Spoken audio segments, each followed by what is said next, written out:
Hello, I'm back. Happy Thursday. It's Thursday. I don't know if this will be uploaded on Thursday, but I'm recording on a Thursday. Yeah, so today the topic of discussion will be finding the right one. How do you find the right one? Is there a right one? Is there a wrong one? I think there's obviously a wrong one. The person who doesn't elevate you, the person who doesn't motivate you to be your best, the person who doesn't bring the best out of you, that's the wrong one. The person who you have more fights than more fun, the person who brings out the worst, the person who sees nothing good about you and always has something negative for you to work on.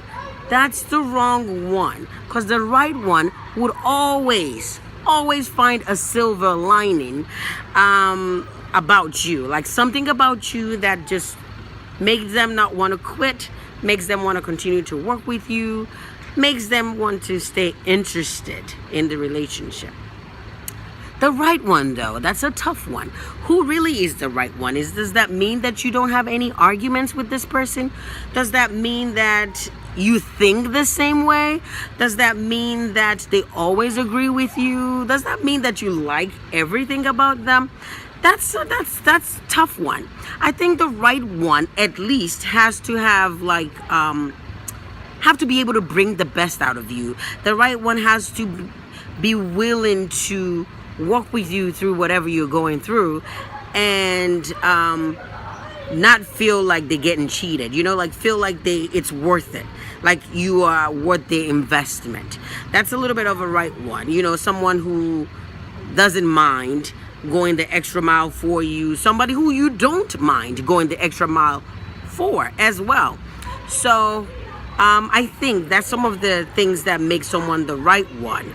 But I don't know, because sometimes some people are married for maybe 40 years and then they split. So does that mean that person had been the wrong one for the 40 years, or did they later become the wrong one? Can you have a right one right now and then later in the future they become the wrong one? I don't know. That's so challenging. So that's something I think about. Is there really a right one?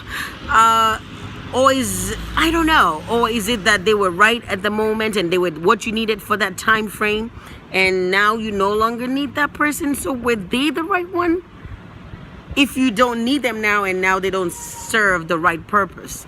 So I don't know. That's a tough one. So let's see what people have to say. Let's see what you think. But that's something that I was thinking about. I was like, what can I talk about? It's like finding the right one. How do you know this is the right one?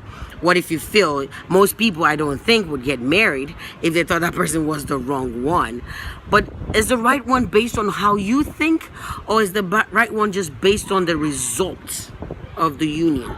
Because you might think this is the right one because maybe you are having a brain spasm and you're not thinking right at the moment because you're not looking at all the aspects. You're not putting all your cards on the table. You just look like, well, they're right because they make me feel good. They're right because they're praising me. But are they the right one to bring you, to elevate you to the next level? I don't know. I think that's a tough thing to figure out. Who is the right one? Are you the right one for the person you're with? Is the person you're with the right one for you? Can you make somebody who supposedly might not be the right one the right one? Is there a way? Is it something you work out to make each other the right one for each other, or is it something that's innate? Does it they already possess the qualities to be the right one, or is it something like you can train this person to be the right one? Not train, that's a bad word. Why did I even say that? I mean, maybe you can work together with this person to make them the right one because they're willing to listen and change to benefit you, and vice versa. I don't know. Enlighten me, please. So that's what I was thinking about. How do you know if someone is the right one? Does that mean that they don't do you wrong, they don't hurt your feelings, they're always right, they always do the right thing? Or does that mean they hurt your feelings, they break your heart, they do blah blah blah blah, but they've elevated you to become a better person, and you've elevated them to become a better person, and together you become right for each other? Hopefully that's it. Anyways, I'll talk to you later. My time is up. Stay positive.